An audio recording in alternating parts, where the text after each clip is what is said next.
At 3:14 a.m., something struck the bedroom wall with enough force to rattle the framed photograph on the mantel. Janet Smurl froze, listening. The hallway outside was empty. The house sat on a quiet street in a small Pennsylvania town. It was the mid-1980s. John and Janet Smurl lived there with their family. They worked. The neighborhood kept ordinary hours. For years, nothing remarkable happened. The first disturbances were small and easily dismissed. Doors that were found unlocked. A persistent, sickly, sweet odor that appeared in one room and vanished in another. Then, the incidents accumulated. Knocks and thumps in the night. Stones on the carpet with no apparent entry point. Scratches on the skin of household members. Light bulbs that failed in patterns, even when replaced. A photograph that developed a smear across a face, though the negative showed nothing similar. Items moved a short distance precisely, as if nudged. Once on a basement stair, a wet handprint that could not be matched to any family member. Sensory details recur in different reports. A low, guttural sound, heard through closed doors.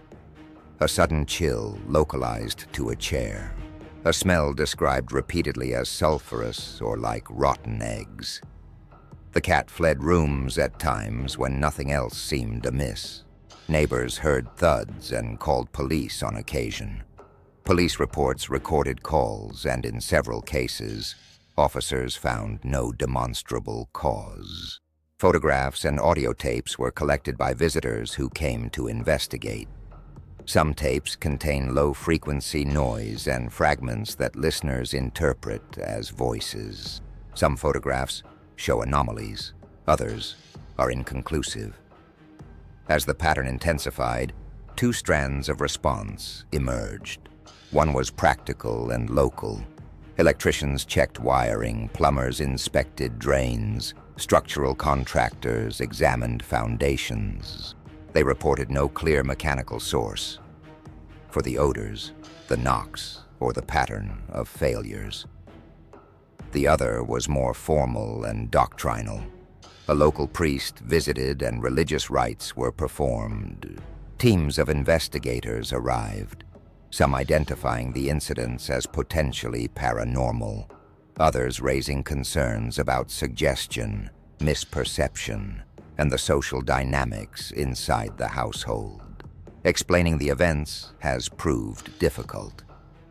Environmental hypotheses, exposed gases, faulty wiring, settling foundations, account for some single observations, but not for the clustered pattern of sensory reports and physical traces. Psychological explanations, sleep disorders, mass suggestion, heightened attention to normal sounds, can plausibly describe how ordinary phenomena take on alarming meaning, yet they do not fully explain isolated marks, object displacement, or third-party recordings that appear to document anomalies. Allegations of deliberate hoaxing surface in many accounts. Admissions and denials by witnesses are inconsistent. Some investigators attest to material evidence. Others find signs of tampering or error. Conflicting reports persist in the record. A photograph shows a dark smear. A laboratory test returns inconclusive. An audio reel contains a sound some hear as speech.